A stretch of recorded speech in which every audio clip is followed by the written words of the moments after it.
Hello, everybody, and welcome to another episode of Manic Dave, being Manic Dave. The first episode, we talked about my life growing up and when I was diagnosed with bipolar disorder and how it's affected my life, how I was on pharmaceutical medication for many years, and then I got off of pharmaceutical medication, and now I'm on everything organic, and how I appreciate having a little bit of mania where it's controllable and I have my energy and my brain races fast, but not so fast it's too much trouble on a day-to-day basis. I work in sales, so being manic actually has its advantages. For one thing, I do inbound sales. The phone rings off the hook, ringing all the time. I have a lot of different programs going. I have 2 different computer screens going at one time. I'm using Salesforce. At the end of the day, probably about 10 different programs and 2 different phone systems, just grinding all day. People are either calling in to inquire about the product service, or emailing, or sending a request online. And then I go ahead and convince them to buy said product or service, close the deal, get the card, credit card, debit card, get the payment information, process the order, log in the sale in Salesforce or the outcome, or if I didn't get the sale on that call, set a follow-up task and call them back to get the money. If I have to do it 7 or 10 times, I'm going to always stay on it and be aggressive. So mania actually has its advantages in my field, because when you're jacked up and you're excited, people feel that energy and they're like, damn, if Dave's that excited, if he's that jacked up, I gotta buy whatever he's selling, because if he's freaking that excited, I'm going to be that excited. At least that's the psychology or thought. People don't want to listen to somebody that's really slow and monotone and takes forever to get to the point and jumping all over the place and doesn't make sense or doesn't get to the numbers or finalize a deal or come to a selection. They don't want to deal with that. They want somebody that is confident, cocksure, that knows what they're talking about, that gets to the point quickly, that's clear and concise, that comes to what I call the meeting of the minds. It's an agreement between 2 parties, whether it's the price or a package or whatever you're selling. You come to a final number. This is what I need today to get started. Bam. He who speaks first loses. The other person hopefully says, I'm going to go ahead and do this today.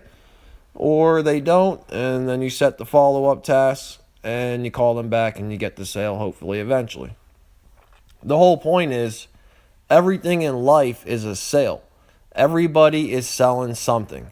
Sales goes back to the beginning of mankind. People have always sold a product and or a service, a person, all different kind of things since the beginning of time. Everybody, whether they realize it or not, works in some form of sales, either directly or indirectly.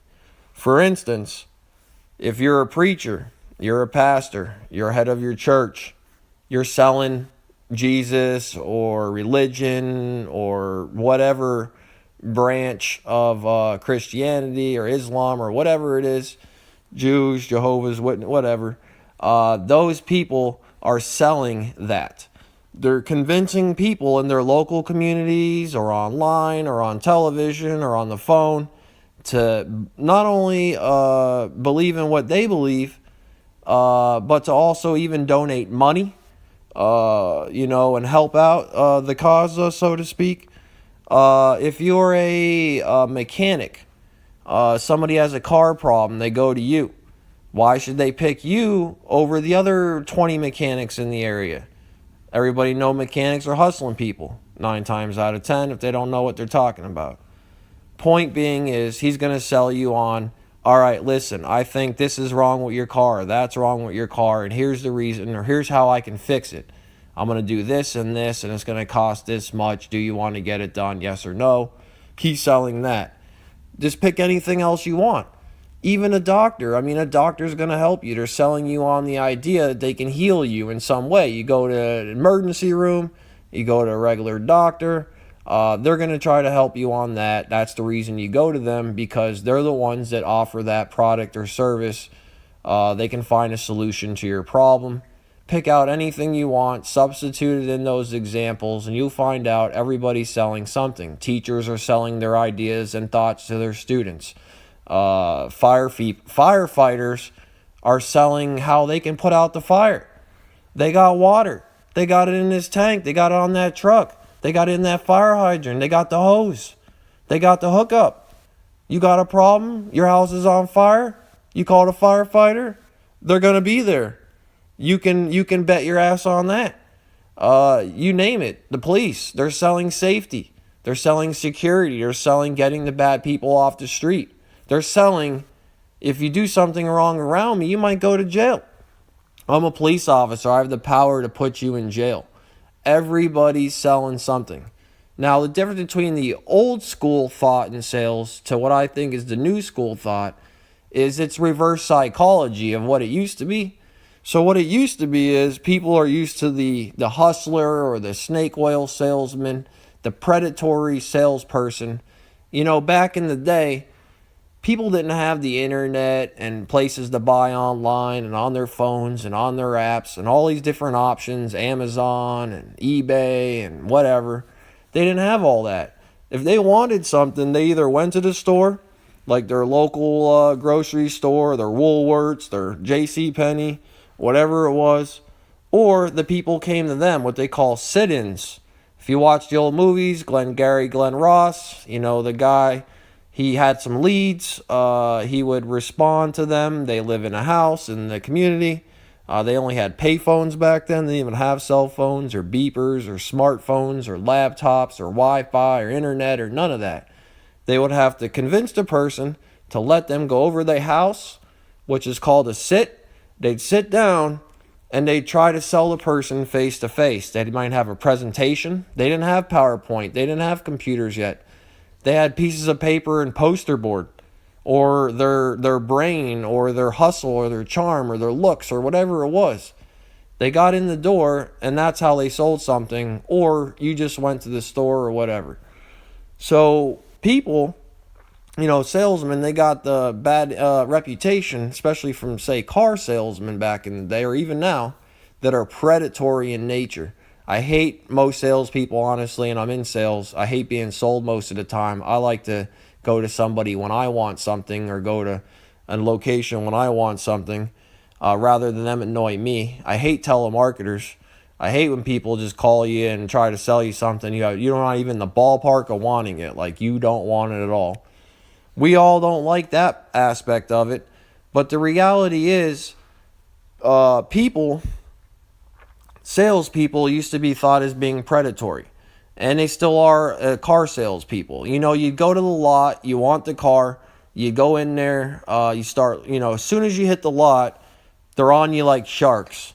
You know, that's the meat. You know, they want to get that sale, they want to get that person. You don't even have time to barely look at one or two cars and already like, how may I help you? Do you have any questions? That's a nice car, don't you think? Somebody's trying to sell you. Car business, a lot of those businesses, they have a range in price that's pretty great.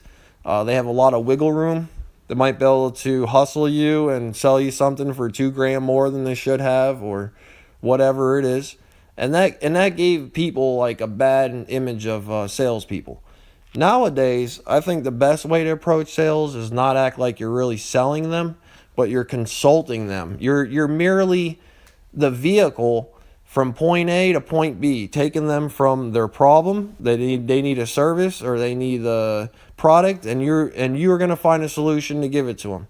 And you're going to do it in a timely fashion and hopefully make them happy.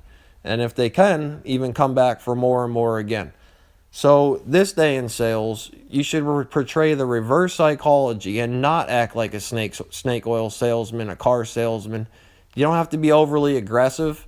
If you truly have a product that's worth the shit, If you truly have something at a good price point, or you have a good company or a good name or reputation behind you, or it's something that's in demand, or you can generate leads so people come to you, whether they call, email, chat, walk in your store, whatever it is, you don't have to hustle people like that. If you have something that's that damn good, people will want it. And if you have it at the right price, people will buy it. So you don't need to have this aggressive approach on the first call.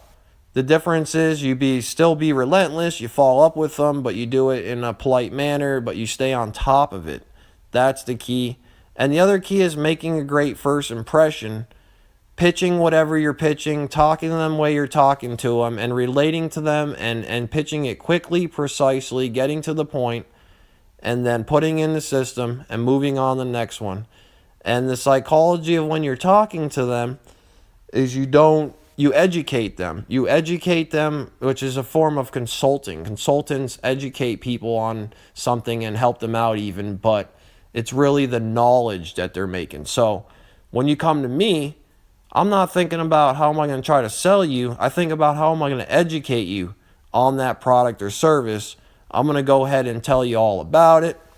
I'm going to tell you why it's so great. Obviously, I'm not talking about negative stuff. Most of the time, that's never the right way. And I'm going to go ahead and build the value. I'm going to tell you about the reputation of maybe the company, or how long you've been around, or what we've done, or where we've been, or who we work with. I might name drop if there's some big names out there we work with and people know those names, whether it's big companies or, businesses or people. I'm definitely going to maybe name drop. But the reality is, I'm just going to build a value, and I'm going to talk to them like a person. I'm going to be blunt and straightforward. I think that's the best approach. And just make sense and talk, and they're either going to see the value in it or not. If you do a good job or you talk to them the right way, you don't have, the horse is already out the water. You just need to make them drink. You don't need to push them in. You don't need to be aggressive. You just need to talk to them and educate them. That's all. When people feel like they're educated, they feel like it's only logical at that point to make the decision to do what you want, which is buy. The other important thing is control. You want to be in control, if at all mostly possible, on every call. You don't want people to run you over. So I'm pretty good at that because I was born and raised outside of Philly, New York City. So I'm naturally like a fast talking, East Coaster, like a New Yorker or somebody from Philly. And I'm already aggressive. I feel like if you can sell people in the Northeast, if you can sell people in New York, Philly, Boston, all these aggressive people, like I was when I was brought up, you can sell anybody. The South, they're really nice and laid back. Out West, generally more laid back. Point being is, sales is everything, and it's something we all can learn to do better. We're always going to negotiate something in life, whether you're negotiating your cell phone bill with your cell phone carrier, or your home, if you want a home, or rent, or maybe you're at a store and you're negotiating something. The reality is, it's good to have those skills. It's good to be able to talk to people, communicate, come to a meeting of a mind or an agreement, educate them, and make the sale. So that's about it. That's my manic rant on sales. I'm being Manic Dave, and it's just me, Manic. I haven't recorded in a couple days. I've had some great days. Everything's been going pretty good so far, and I'm not uber stressed out. I still have more work to do this week. I've been crushing my sales, selling, and I'm still manic, but I'm also relaxing at the end of the night. And in a little bit, I'll just be even more relaxed, and then I'll eat. I'll go to bed, functional, not a problem, and then I'll get up and do it again tomorrow. But anyways, this is being Manic Dave. That's my manic rant about sales and the psychology of sales now versus then. Next time I'll have a new topic for you, and hope everybody has a wonderful evening. Thank you.